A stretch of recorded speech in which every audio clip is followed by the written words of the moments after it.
What's up, UA fam? Ashley here. And if you love this podcast and you actually find yourself re-listening to episodes and wanting more of Taryn and I, guess what? You should subscribe to our Supercast where we give you bonus content every single week. But not just basic episodes, we do interactive episodes like personalized AMAs where you can specifically ask Taryn how her dating life is going, and you can specifically ask me how it's been living with my boyfriend this past few months. We do solo episodes and even scary episodes because we know how much you guys love those scary stories. And our Supercast community has been growing exponentially, so don't miss out. Subscribe to Supercast now and join the fun. Hey. Hey, Taryn. Hi, Taryn. Hi. Hey, guys. Every Monday. What? I guess I don't know when you guys are listening, but it's Monday for us, which means it's recording, which means it's a UA day. That lovely lady over there is Taryn. Yes. The beautiful, your turn. Spicy mama is Ash. Spicy mama. Never in my life has Spicy everyone. mama. Has anyone ever called you spicy? Ever called me spicy? Yeah. I get called spicy frequently. No, I'm definitely like a smooth vanilla.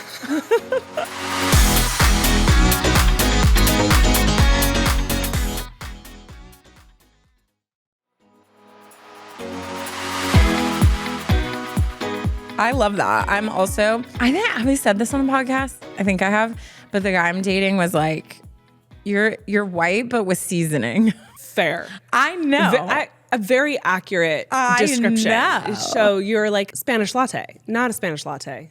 No, because I'm not Spanish. Because you're not Spanish. You know what it is? It's you're like chai. I'm a chai. No, maybe I'm a chai. Let's just keep it white with seasoning. I liked the drink metaphor. I was like, let's figure out what you are. Why? Because you were a drink? Yeah, I said vanilla, and then I was like, oh, what would that make you? Oh, I thought you just meant vanilla, like. No, like a vanilla with a little spice. Wouldn't that be a chai? It's a chai. You're a chai. We're going to move on. Before we accidentally say something that's going to get us canceled. This is our second episode, so you know what that means. Things are about to get a little unhinged, a little crazy, a little chaotic. I feel like I love to just let you talk, but then I'm like, I feel like I should jump in. This is literally your job. Yeah. We're supposed to be jumping in. For sure. I'm trying to think if there's anything to catch up on. I got nothing. But it's like good because I feel like my life has been so chaotic. Right. And then I feel like now, like the last 2 days, I have been Legoing and catching up on TV shows. Yes. Which I always know. I always know that like I'm in a good mental state when I can catch up on shows, because the number one way to know if like I'm struggling with anxiety is if I Is she watching New Girl again? If I cannot watch anything besides New Girl, The Office, Friends, like then I'm probably not doing well. And Ash kept asking me about shows and I was like, I can't. Well, I can't. It's also like if you are a TV show person like me, then you know that we are currently in such a good flow with like good shows. Like there's so many shows out. Many. And the second one ends, like a new one starts. And it's just been this whole thing of just like so many shows that I've been, especially like big ones that I've been waiting on. Like Severance took years to come and it did not disappoint. And like I have literally been like starting a new show, ending it, starting a new show, ending it. And it's been fantastic. And I need someone to talk about it with. See, and I think that's where my problem was, because one, I was like struggling with not wanting to watch anything, but two, there were it's overwhelming. Many. It's overwhelming. And like I would start one and then I'd start another one and then I'd get stuck on that one for a while and like come back. So it was really hard. But last night, which you know what? We can't talk about this because of you. I can't, because I started another show. I know. So I'm caught up on The Last of Us, which, girl, watch the last episode and then we'll talk, because woof. And then I started that new show with Steve Carell and Tina Fey. Yes. What is it called? So good. I don't know. It's literally on my list. It's a show. I'm like, it's like I still feel like I'm kind of having a hard time figuring out the vibe. Yeah. And like stuff's happening that I'm like, whoa, but it's really good. Like the comedy is really good. I mean, how could it not be? The cast is great. I mean, it's phenomenal. So that finished way too fast. Like the season's already over and I'm like, Wait, so it's good enough that I like got a taste of it.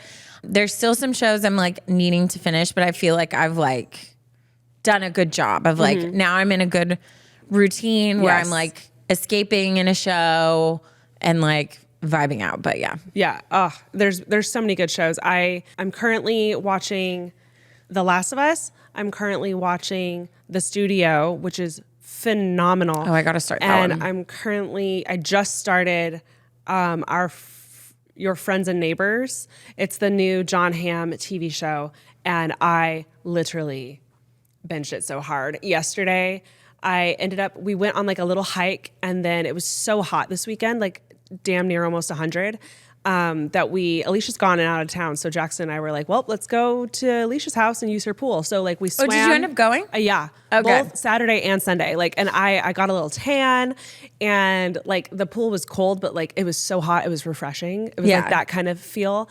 And then yesterday, our friend TK messaged me and was like, hey, today feels like a day we lay out. And she's always been like, me and her have always been on the same page of like beach, pool, lay out, like let's do it.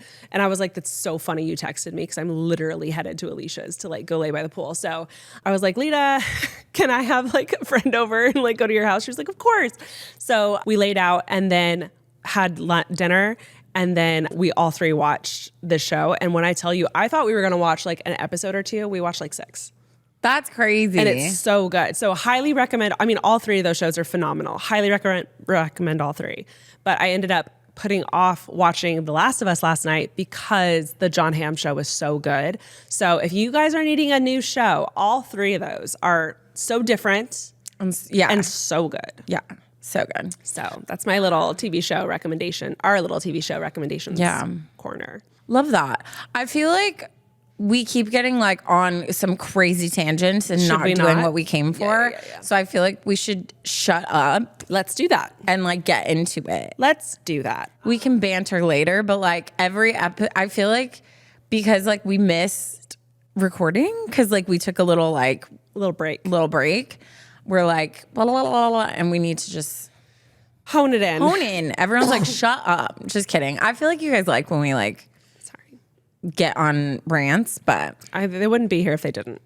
I feel like every episode is a rant. Okay. Every episode. Let's go ahead and get into the Tearing It Up. The Tearing It Up is when you guys send in funny situations that we all get to laugh at together. And this one is titled, How I Barely Dodged Teenage Ruin.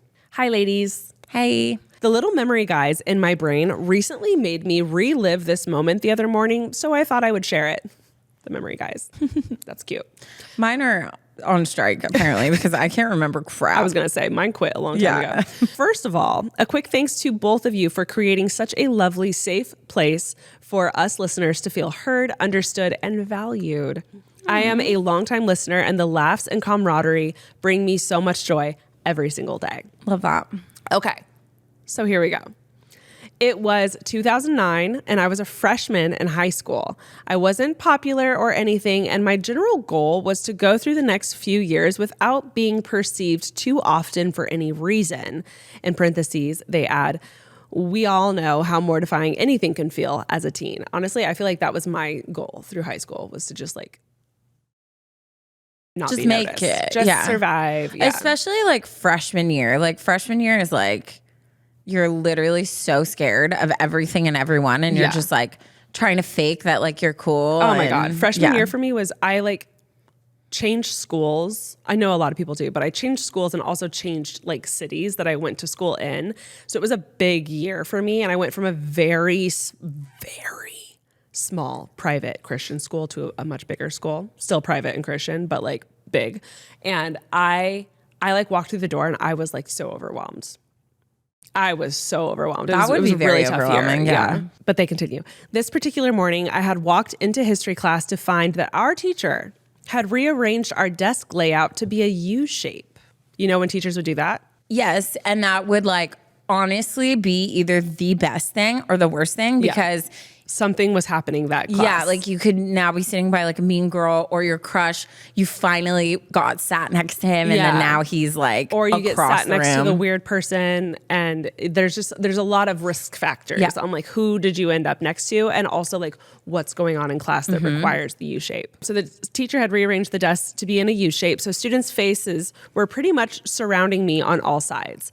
Class hadn't started yet, and kids were mingling about, and I was getting myself situated in my new assigned seat. I noticed earlier that directly across from me was the yappiest, loudest, most dramatic kid in our class. You know the one that says stuff just to see what rise they will get, knows all of the latest gossip. Yeah, that one. Anyway, my next move was taking my history book out of my backpack. Somehow, through the jostling of my movements throughout my day, my history book decided it was hungry and had chomped down on a rogue tampon in my bag. I swear the following happened in slow motion. The moment I pulled the book out of my backpack, the book kindly released the tampon from its hold, and the tampon went flying through the air, tumbling and spinning as delicately as a leaf in an autumn breeze. It landed perfectly in the middle of the U.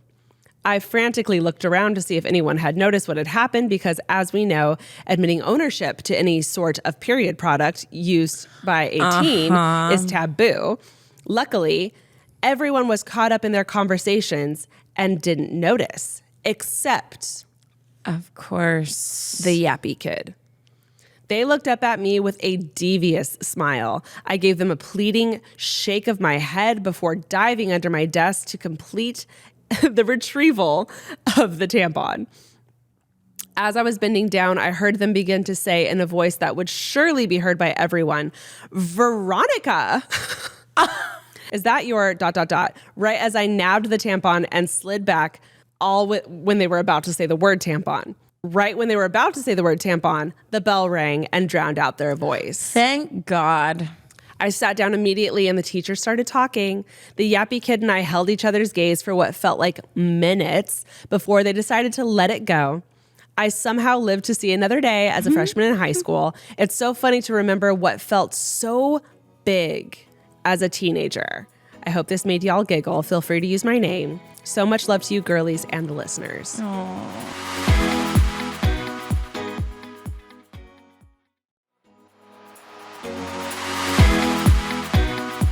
I remember one of the girls, she played basketball. I don't know why that's something I'm mentioning, but like she needed a tampon, and we were also in like a circle shape that happened to be in my like English lit class. And she needed a tampon, and it was like the chain game where like people are whispering like, "Do you have a tampon? Do you have a tampon?" And I was always one of those people that I had this like little small like bag that always had tampons in it. And I was like, "Yeah, I do." And I remember going to like pull it out, and that happened so many times. And I was like paranoid of like boys seeing. I was paranoid of teachers seeing. No, the way we used to pass tampons as if they were like drugs. Illegal drugs. And I would literally like hide it and like pass it down. And I'm just like, this is crazy. This is kind of nuts. But there's so much fear tied behind it. And it's so embarrassing. And it's just like, it's something that just, it hits different at that age where you just don't, it's something you don't talk about. Yeah. And it's hilarious because every girl, there's so many girls in that room. Well, and like, it's one of those things where it's like every girl goes through it. So like, why don't we like make it easier on all of us? But also like, we're not doing any favors by not educating guys or making them feel like ew about like girls' bodies either. 100%. So it's so hard because like, I feel like me and Ash have like very different upbringings, like me with all brothers and then you with the sister. Like even certain things you're like, oh, like you'll say stuff in front of your parents that I'm like, oh, I would never. Yeah. But it's because like I was raised with that, like the like hush hush, like you don't say anything. It's like you feel like it's like inappropriate or it's like rude. And I feel like it doesn't, I don't know, like for both sexes, it would be helpful if we were more just like open about it. Yeah, because I'm sure like I'm sure my dad at one point was uncomfortable by the topic, but like he was given obviously he married my mom and then was given 2 girls who get really bad period cramps, like really bad, especially in high school. They were awful. And like, I would literally be sitting on the living room floor, like in the fetal position with a heating pad on my back. And he'd be like, oh babe, like, are you okay? Like, what can I get you? And like, he was so kind and loving through it all. So in my head, all guys were like that. Yeah, girl. But not even like, I think that the men that are so like, ew, like don't talk about it's not even they had their a very fault. specific type of father that yeah, didn't allow for that like, kind of conversation. Weren't educated to know like what it is. But like I feel like I firmly believe this. It's not the mother. It's the mother's not talking about it because she doesn't feel safe to talk about it.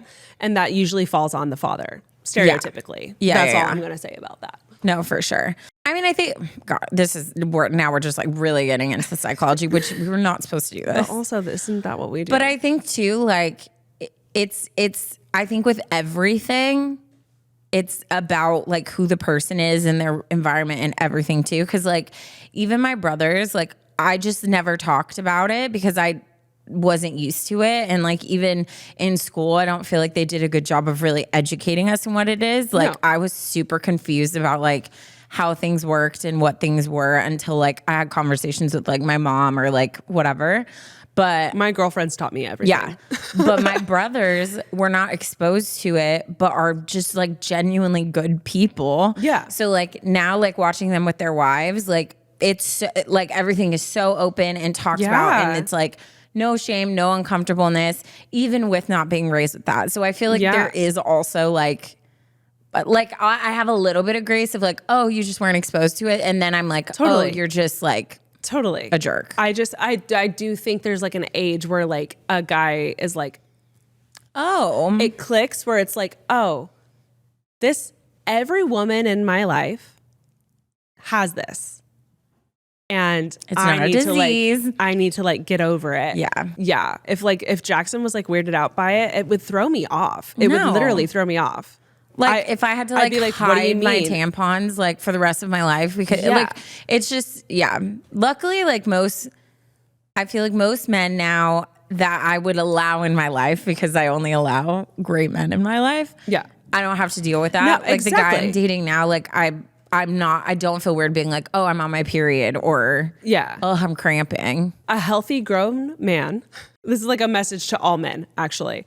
Your women bleed and it happens monthly and you need to get over it and like help them, support them during that time. Like, and I've said this before on the podcast, like a while ago, like I very much like include Jackson. I'll just be like, hey, like period's coming up, just so you know. And I'll be like, oh, period started, just so you know. And like he is an angel and will get me like my heating pad and like do all the things. And like that is a grown healthy man. Yes. We love to see it. That is a grown healthy man.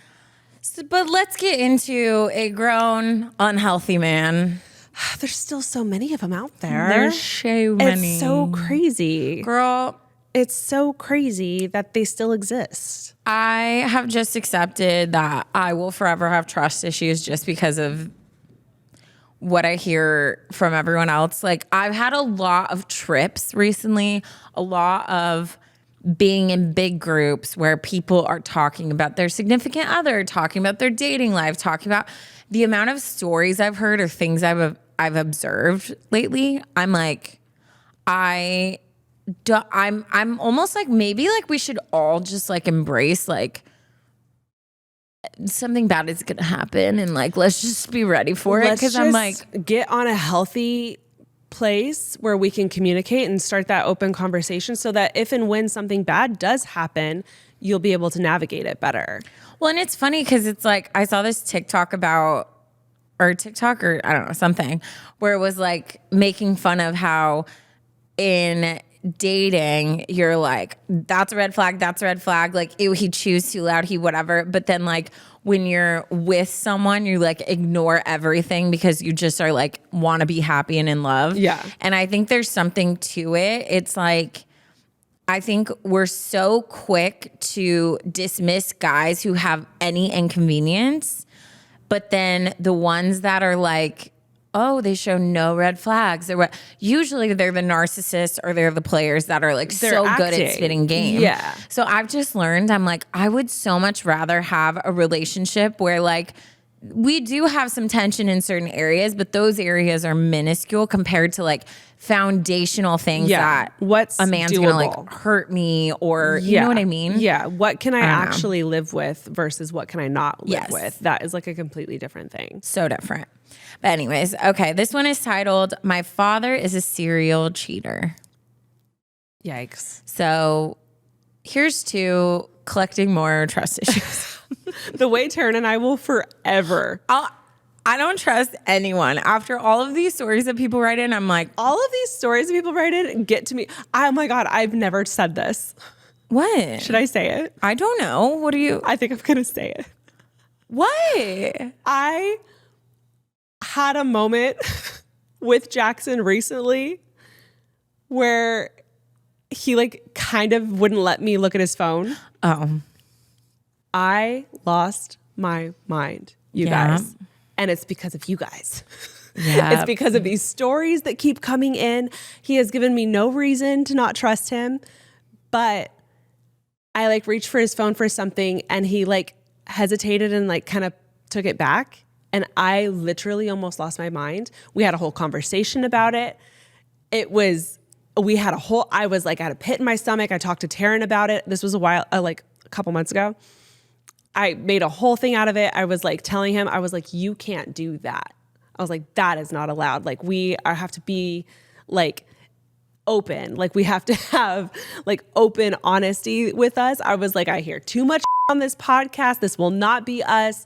The second he proposes, he was like, you can look at my phone now. I was like, I'm so sorry. Dude, even like when Ash came and talked to me about it, I was like, ooh, like alarm bells are going off. I was like, that's weird because he's never been like that. No. So we talked about it. I know his passcode. He knows my passcode. It's like never been a thing. And I literally lost my you guys. Yeah. And by losing I mean, I got really quiet and walked away and didn't talk for a long time. Yeah. That's me losing my shit. And it was so funny because after a while, I remember I like texted Ash and I was like, you need to call me. I was like freaking out frantically because all of a sudden I had this thought and I was like, dude, you guys have been talking about the second getting you engaged. Said it, I was like, I guess that could be I was it. like, what if he had like a ring or he's like planning? I was like, if the engagement doesn't happen and like this continues, then yeah, let's like get on it. But I was like, I had this like gut feeling and I was like, wait, what if there's an explanation? I felt so stupid because I was like, yeah. No, but that is terrifying. And I've even talked to the guy I'm dating. I'm like, I don't feel the need to like go through your phone or I'm not like, give me your location and your password. I was like, but the type of relationship that I want is one that if I did go on your phone, you would not be stressed and like I'm not going to accidentally stumble on something. Because let's be real, like there's stuff on my phone anybody goes through my phone, there's stuff on there I wouldn't want them to see. Like there is a privacy to your phone. Like there's sure. like that should be respected. Progress pics. Everybody talks crap about everybody at some point. So it's like there's obviously things I like just am private and wouldn't want people just like stumbling through. It's a personal exactly. thing. But to me, if I'm holding your phone and you're stressing out, that's like what like, are you hiding? Yeah. So anyways, let's continue. Hey ladies, I first would like to say thank you for all the love and advice you bring to the world. Also, congrats on the engagement, Ash. Thank you. Y'all are my favorite part of the week. Now that I've finally caught up, let's get into it. I would like to stay anonymous, but y'all can know my name. My name is Bleep It Michaela. Bleep It Michaela. I'm 17, a middle child. She adds, I have 2 sisters, and I'm a 9 on the Enneagram. Ah, my queen. So Ash. And I also am from France. First, we need to know that my parents are high school sweethearts. They are now in their late 40s. They aren't too, this is so like our generation versus like our parents, because I feel like our generation is so about like therapy, like getting our emotions together and whatever. She puts, they aren't too emotionally intelligent. That's The emotional health. Yeah. And that has caused a bit of fighting.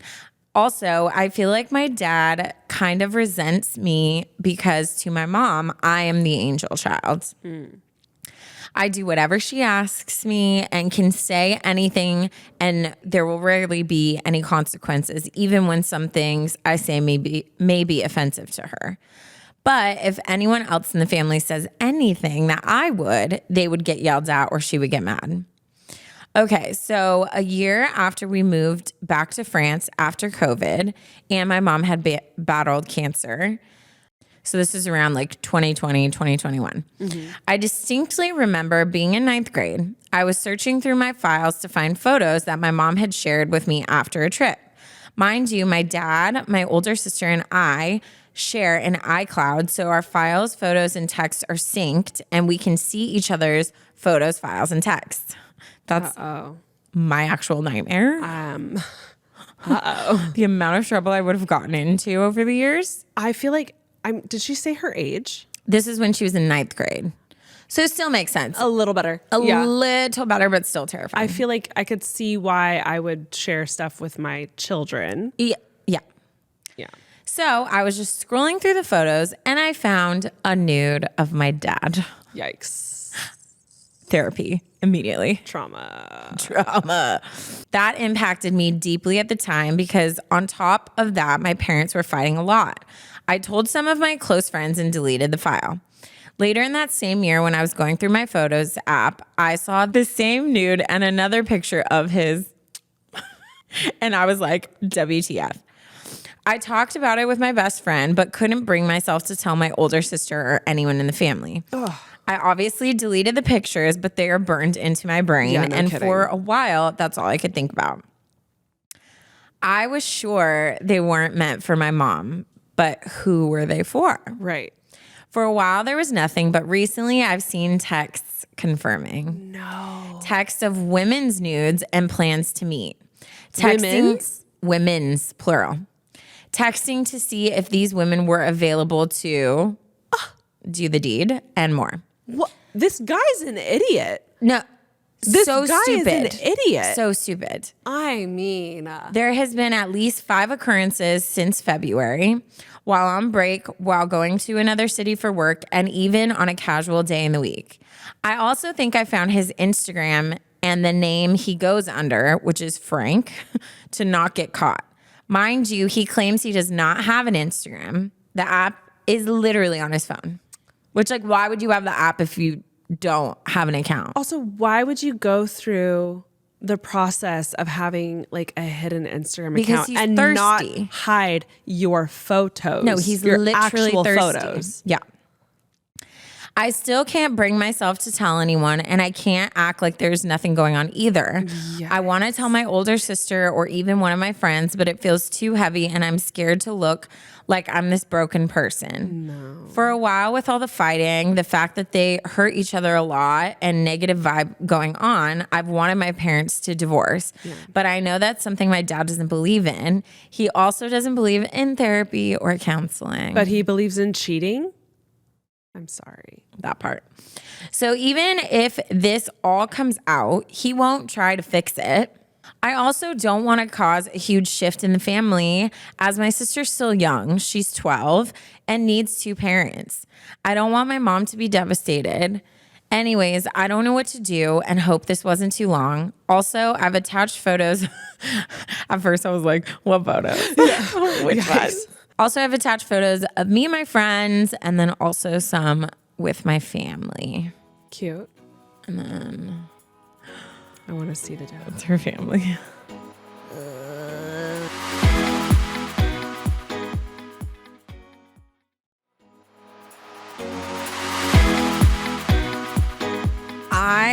Dude, these situations make me so incredibly angry because I fully understand you feeling like, I know if I say this, it's going to ruin my family and everything's going to go crazy.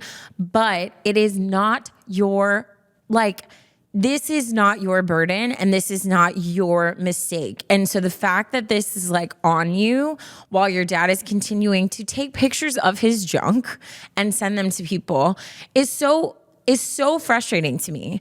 And so it's really hard because I don't know what advice to give. And I think that like this has to be a decision you make. But the one thing I know for sure is you should not be carrying this.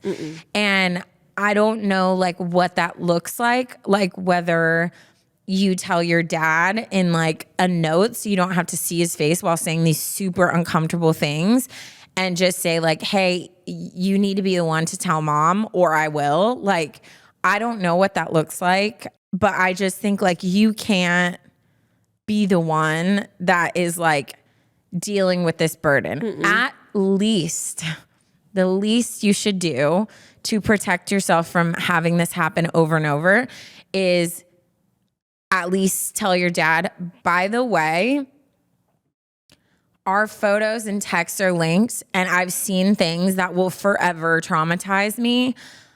You obviously have stuff going on and I hope that you handle it, but like, can you make sure that like I never have to see that stuff again? Like something to like separate you from it, but this is not... You're carrying the weight of something that like is not your fault and was not meant for you. Yeah. This is your dad's problem. It's not yours. But I also think this is your mom's problem too. Yeah. Not yours. And I highly suggest that you sit and think about like what it is that feels right to you. Cause I think this is a heavy decision. But I know what I would recommend, so I'm going to go ahead and say that. But again, like if this doesn't resonate with you, then maybe you talk to someone else. But personally, I would tell my mom. And I think the biggest part and the biggest blessing in this is that you have an older sibling. And I would probably tell my older sibling, and then the two of us could tell mom together. And then I would let your mom deal with it because this is, and I know that feels like you're putting a lot on her and you're ruining her life, but everyone would want to know. She would much rather know and then get you guys out of the picture and go deal with that between her and her husband. Like she would hate to know that you've been dealing with this alone. I guarantee you the pit in her stomach won't be that her husband is cheating. It is the fact that you know. Yeah. And have had to hold that in. Like any good mother would much rather you come to her. She can go, and so she can take that burden from you and go deal with it so that you don't have to hear about it, deal with it, think about it. I personally think that would be the best possible situation since you do have a good relationship with your mom and it sounds like you do have a good relationship with your older sister. That's probably what I would do.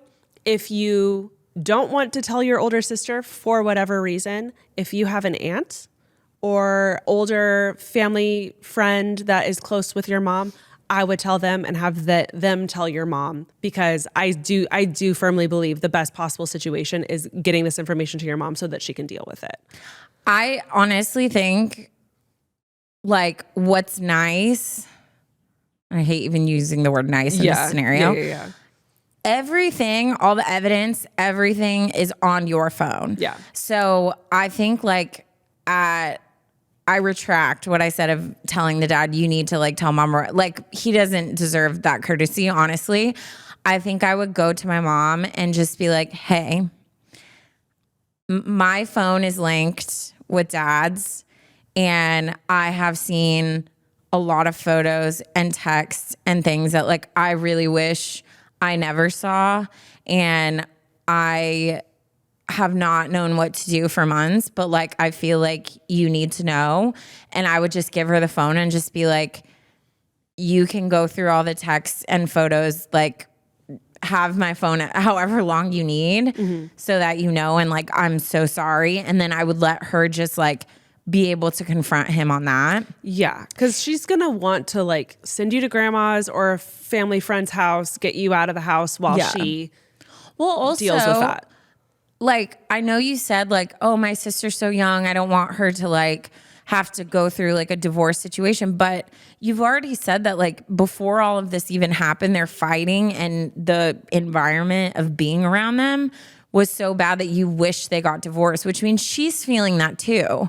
And I think like I've heard so many of my parents say like, I begged my parents to get a divorce and like it was so miserable like being around them and they're fighting and like the mood and all that stuff. Like when they got divorced, like yeah, it becomes hard with like going back and forth and like tension and like whatever. But I would so much rather my kid see me be healthy and strong and separate than like just modeling what an unhealthy relationship is like in front of them, you know? Yeah, and I think the idea of kids need two parents I really do think it's kind of a false narrative that we have taught ourselves.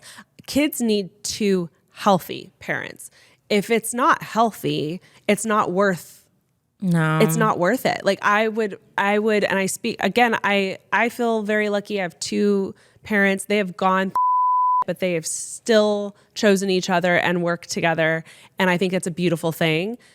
If they didn't put in that work to remain like such a strong couple, I wouldn't want them to stay together. Yeah. Because especially for at a young age, like that's just, I would rather see my parents happy individually.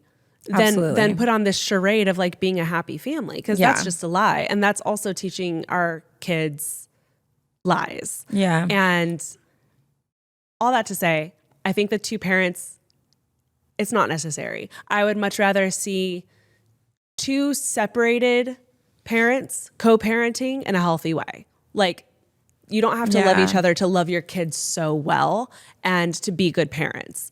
And yes, it's so amazing when it all flows and works together, but that's not always the case, and that's life. And I think growing up is kind of having that moment where you realize that. Yeah. And I think actually on behalf of your younger sister and your older sister, I would bring it to light. And also, this is going to eat you up inside. No, it's not fair for you to go through. Like, I can't imagine all of the times you've had to interact with your dad, like knowing this information. Like, it's not fair. So I really do think like, I mean, all the proof is in the pudding. Like it's all there on your phone. So I feel like you give that to your mom. Maybe like if your dad's out of town or like he leaves for work, then you just give it to your mom and like give her the time and space to like go through and figure out what she wants to do. And like just let it go, especially if like you and your mom it sounds like you have like a really special relationship. I think like, I think she needs to know. And I think she would do anything to take that burden from you because she would 100%. not want you dealing with that. If you don't feel comfortable, I would tell her. If you don't feel comfortable telling her yourself, bring in your sister or an aunt or a family friend who you know and trust, who knows your mom really well, and they can help you do that or do that for you.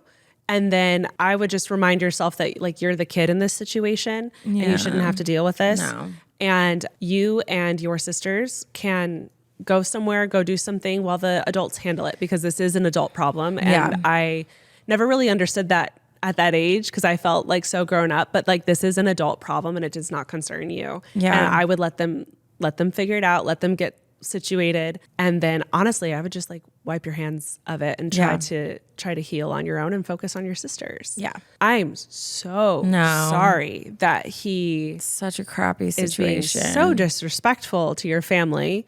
I hope that you and your sisters can like gather together and support each other. But it's heartbreaking.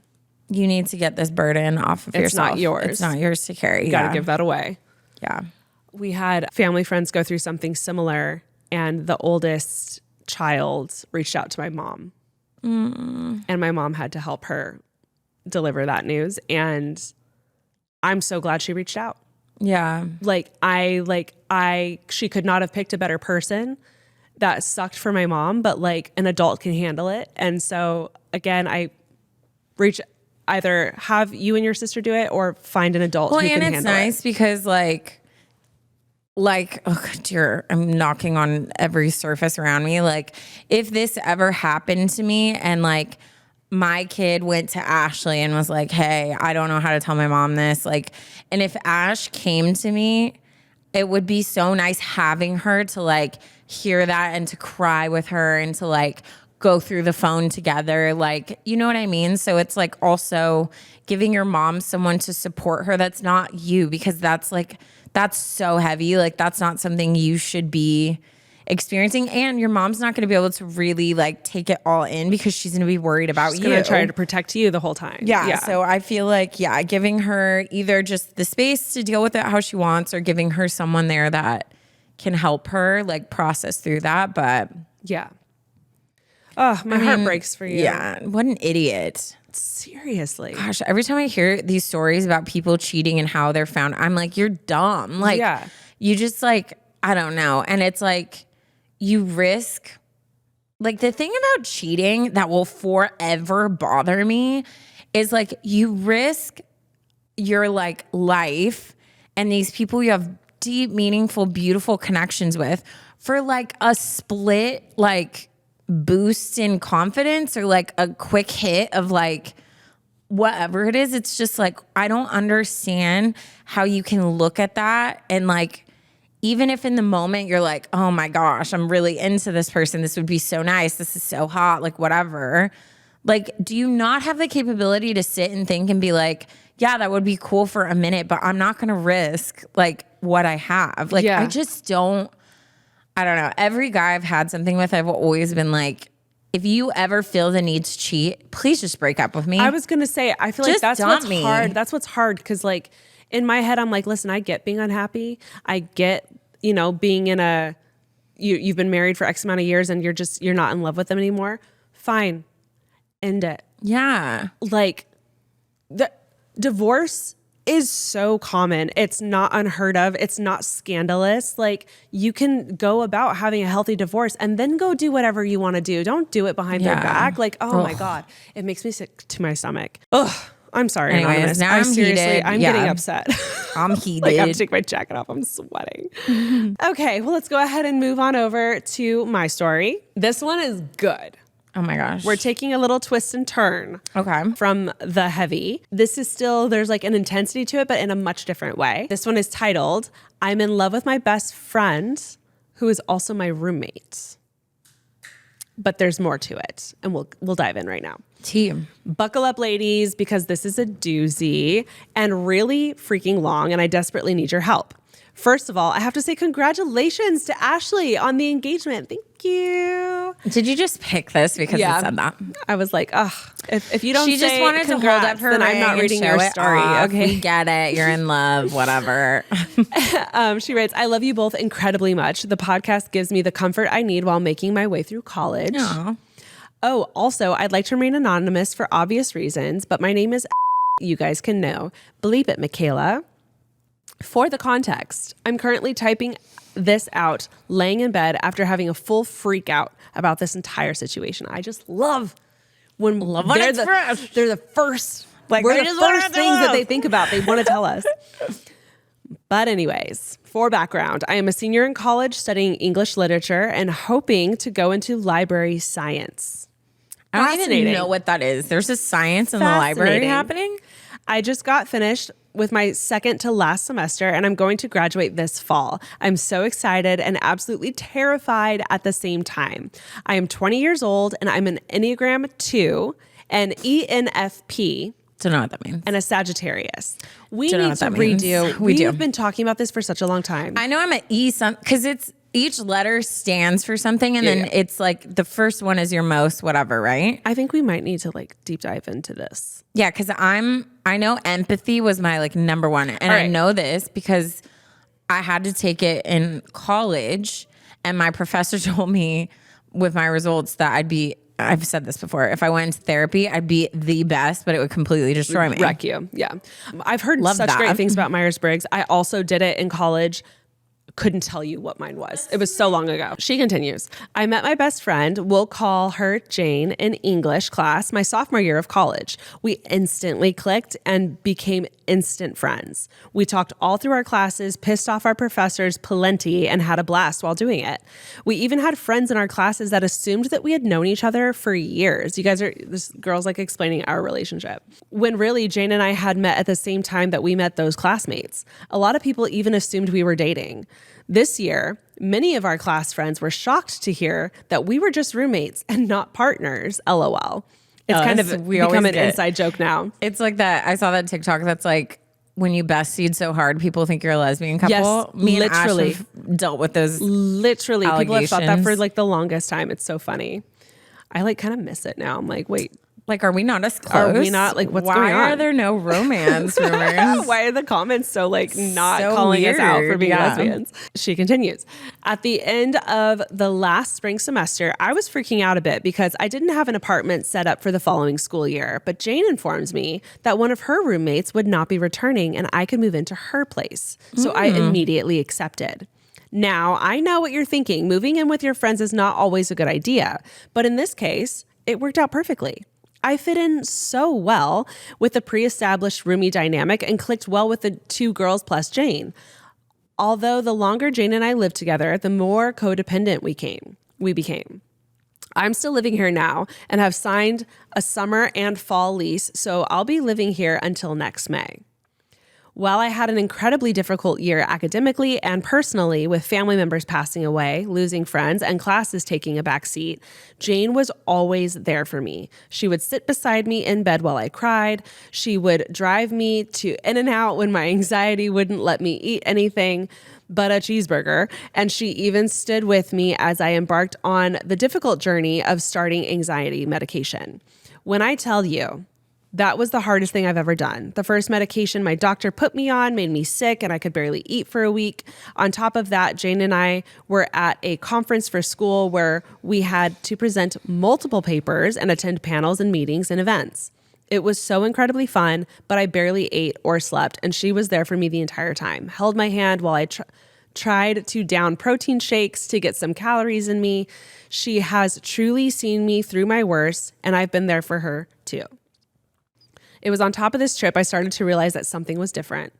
Throughout the conference, I felt like I always needed to be in contact with her, holding her hand, touching her arm, leaning on her shoulder. My original plan had been to move back home for the summer, but being with her 24/7 for 2 weeks straight, I realized I didn't want to be so far from her. I wanted her to be with me at all times and whenever possible. That night, I wrote in my journal something along the lines of, guys, this might be an overreaction, because this could just be a platonic friendship, but am I gay? The more I thought about it, the more I realized I was starting to develop feelings for my best friend. Aww. And not only my best friend, but my roommate.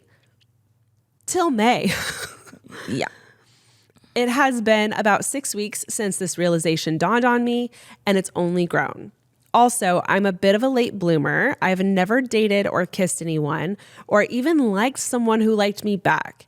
And this is one of the first times I've actually liked someone, like deeply liked someone.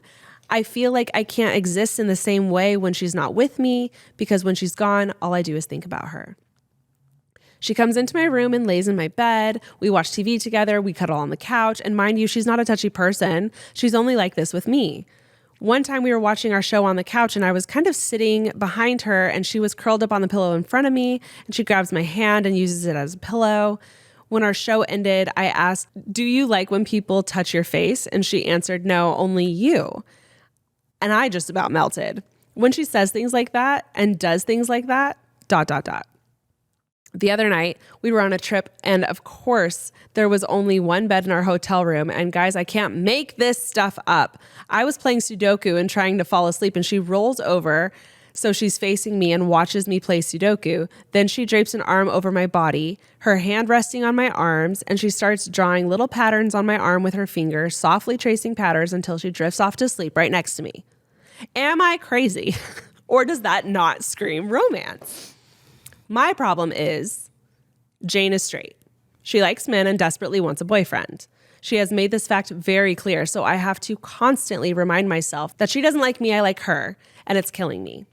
She says things like, I wish we were together all the time, or I miss you when we're sitting next to each other and holding hands. And then she'll go off about her hopeful future with a husband in a city across the country. And of course, I signed a summer lease to stay in this apartment with all of my roommates because I couldn't stand the thought of leaving Jane, and now I'm stuck here. The other problem is I just realized that I like girls, and I don't know how to explain this to Jane without telling her that she's the reason I like them. But she's my best friend, and I hate keeping secrets from her. And I can't tell her that I like her. We literally live together. And yet every small thing that happens, I read into it. And I second guess everything I say because what if I gave myself up? And of course, I know these feelings can never go anywhere because she can never like me like that. But now I'm stuck here for another year with a girl I'm in love with, and I don't know what to do. How do I handle this situation? Do I just tell her so it stops eating me alive?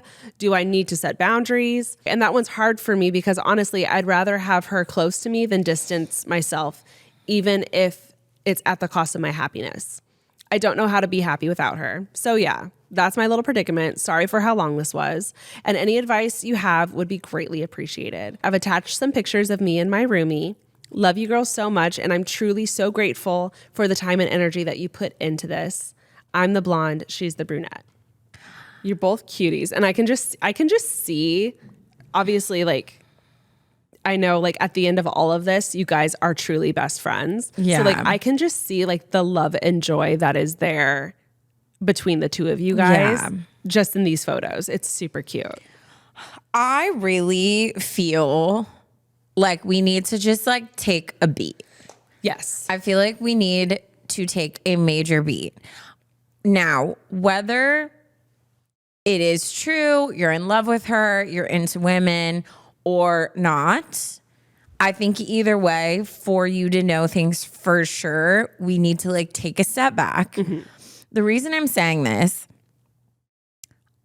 it's very clear. I'm a little bit worried about like how codependent it sounds like you're both making it seem like she is your sun, moon, stars. She is the only reason you feel happy. You have to be like, it's almost giving like a comfort blanket type feel. Yeah. That coupled with the fact that you've never experienced anything romantic with anyone, like never held hands, never kissed, never dated. I feel like you are swept into this very big, like, cocoon. Yeah, like you've latched onto her. Latch is a good word. And so I feel like we need to take a second because unfortunately in this dynamic, like you moving forward and like saying like, I have feelings, like, I mean, at first, like I went through a roller coaster listening to this. Yeah. Like at first I was like, dude, she's clearly into you too. But then the fact that she will be like cuddling with you, but talking about how desperately she wants a boyfriend and like can't wait to have a husband and live somewhere. Like you don't do that to someone unless like, you know what I mean? Right. Like if she was feeling things, I don't think she would say that in front of you. Not at that time. Not at those times. Yeah.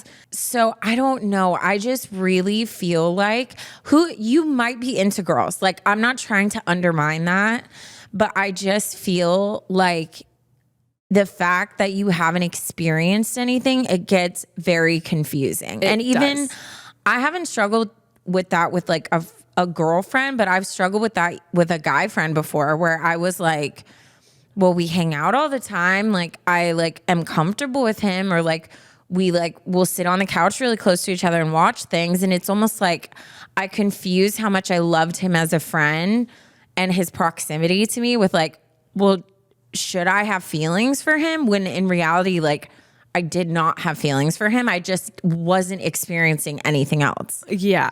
And I think Taryn's right, because there's a lot of, I think in this specific situation for you, Anonymous, there's a lot of factors at play. The no dating experience makes every single touch, smile, flirty little thing feel astronomically huge when it might not actually be.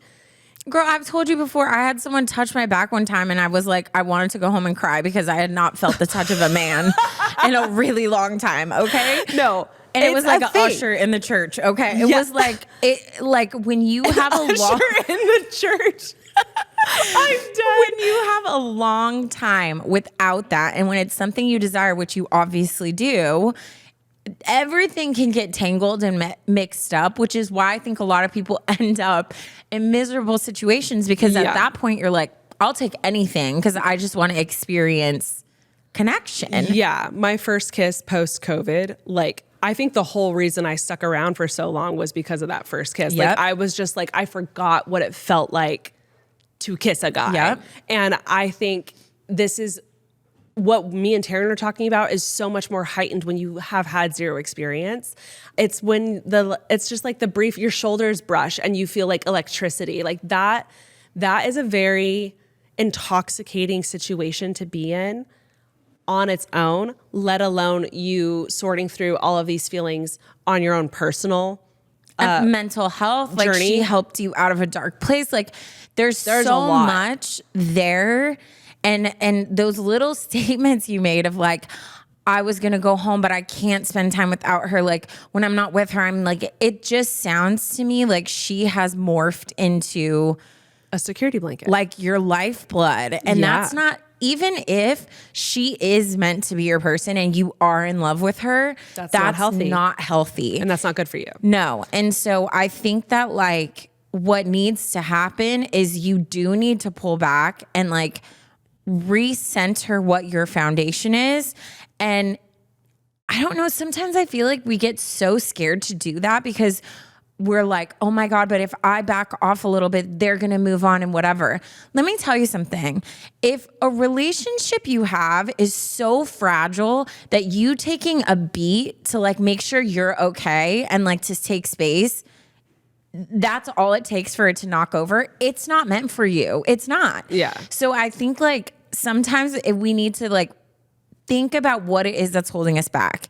If the only reason you're not taking a step back or creating space or going back home for the summer, whatever, is because you're scared that she's going to find someone else or like or your friendship's going to change, then that's not meant for you anyways. Yeah. Like right now, I think you need to rebuild yourself. And I think she is the face of your happiness right now. And that needs to change no matter what the outcome is, you know? Yeah, 100%. And I deeply empathize. I can't imagine what you're going through. Yeah. Obviously, Taryn and I are straight, so I have never gone through this. I wish I had a friend here who could, a gay friend that could like talk you through it.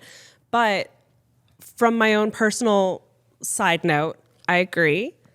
I would be very leery of how telling her and dating her and doing all this stuff with her would affect like your coming out process or you coming to even terms with that, not even coming out, just like you coming to terms with your sexuality first.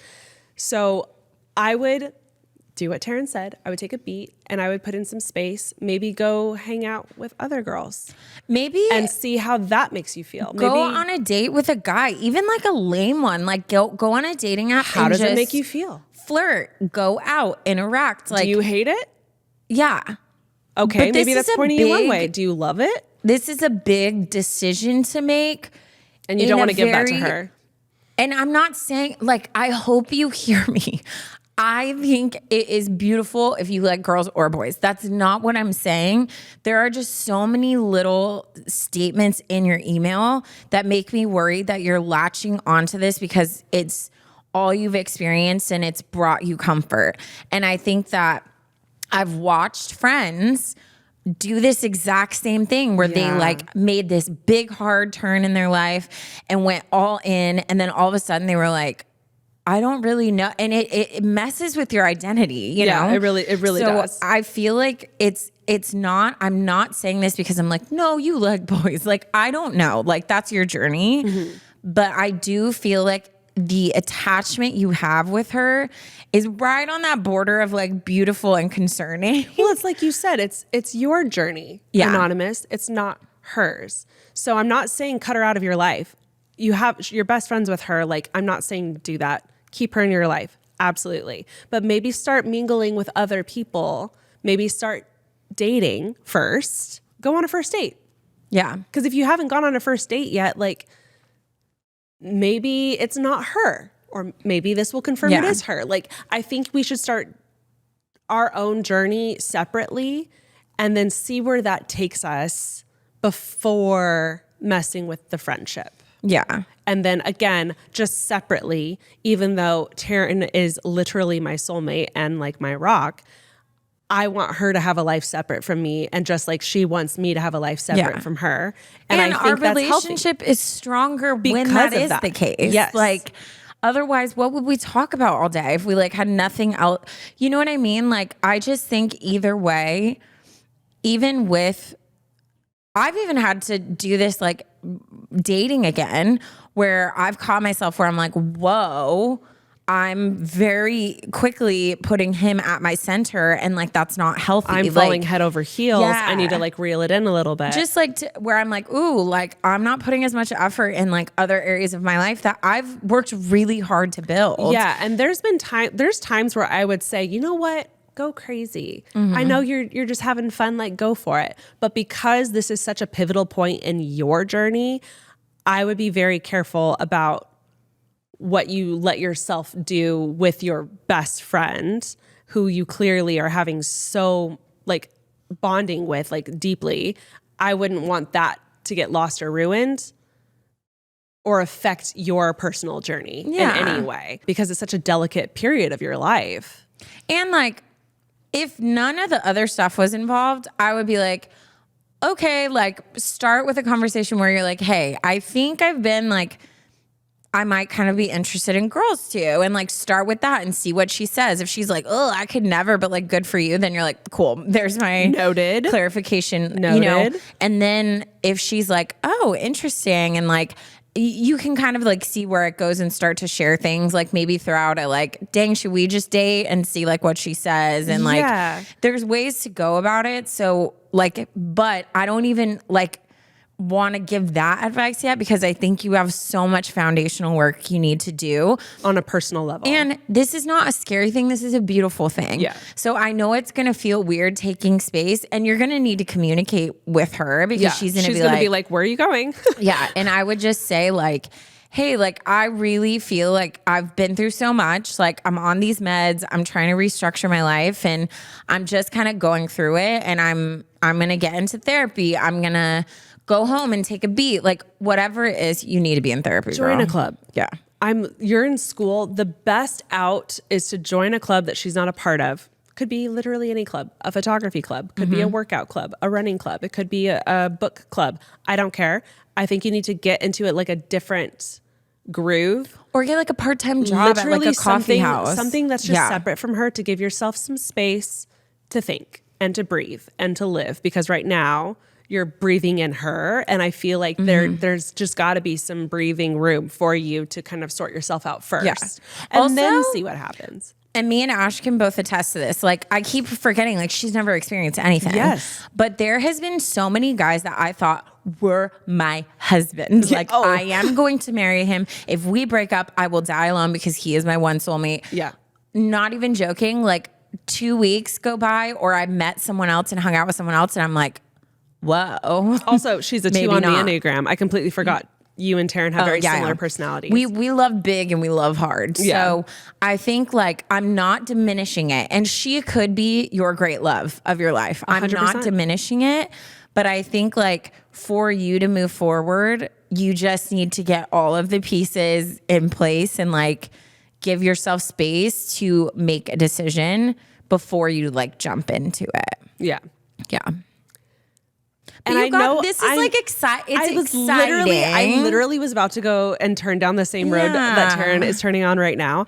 I know this is scary and there's a lot going on. And again, like I can't even imagine like all of the feelings going through you right now, but this is a very exciting time for you. And I hope that even though everything's confusing and a lot, I hope like you're taking the time to like be present with yourself and even though you have a best friend who you love and you want to like be there with, I hope you're prioritizing yourself still over all of these feelings. Because at the end of the day, like, this is your life, this is your journey, and I just don't want you to lose sight of who's the main character in this journey. Babe, you are young. Like, this is like, this is the time where like it sounds like everything feels so big and final to you right now. But like, this is the time where like you try things, like you have experiences, like you learn things. And I think like right now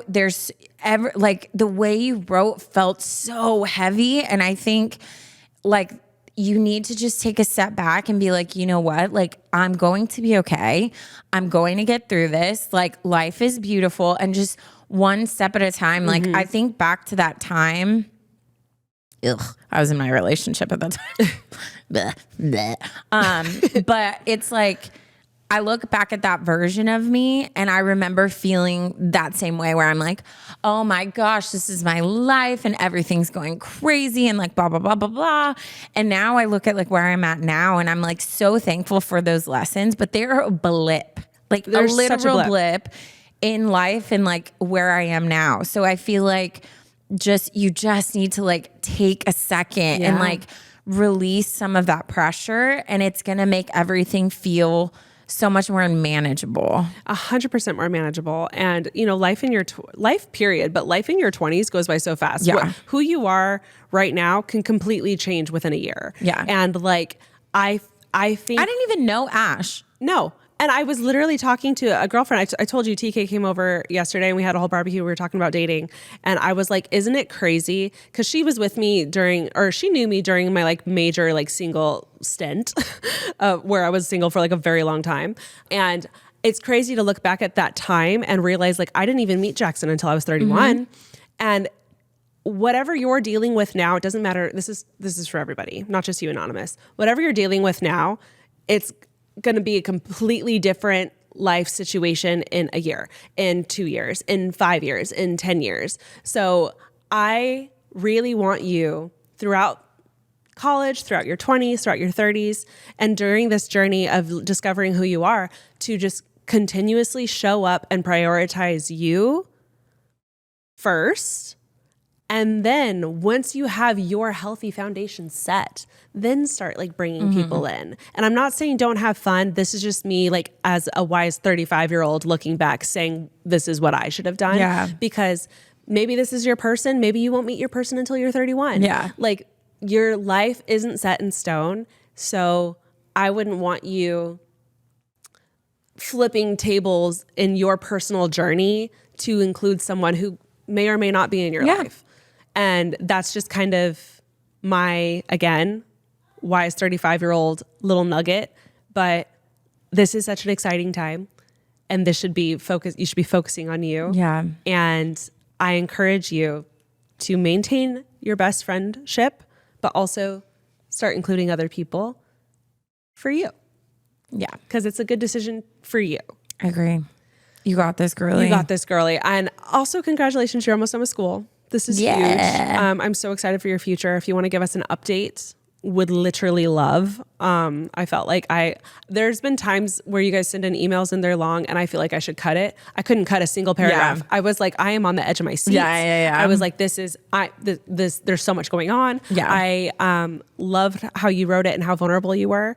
So yeah, if you feel safe to update us later, let us know because I'm sure the listeners are feeling the same way. Yes, girl. Well, let's go ahead and end with a dad joke. Let's do it. Okay, ready? Yes. I told my friend 10 jokes to make him laugh.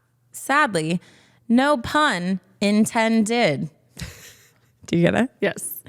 In 10 did. Guys, you know the drill. If you made it to the dad joke, we love you the mostest. Thank you so much to our writers who wrote in today and were vulnerable with us. I know that was a lot of emotions. If you have a story or a situation that you're going through that you would like advice on, you have to email it to us in a little story form. And what's our email, Taryn? adviceunsolicitedpod@gmail.com. Follow us on Instagram and TikToks because we're popping off on them lately and we love you so much. Love you. Bye. Bye.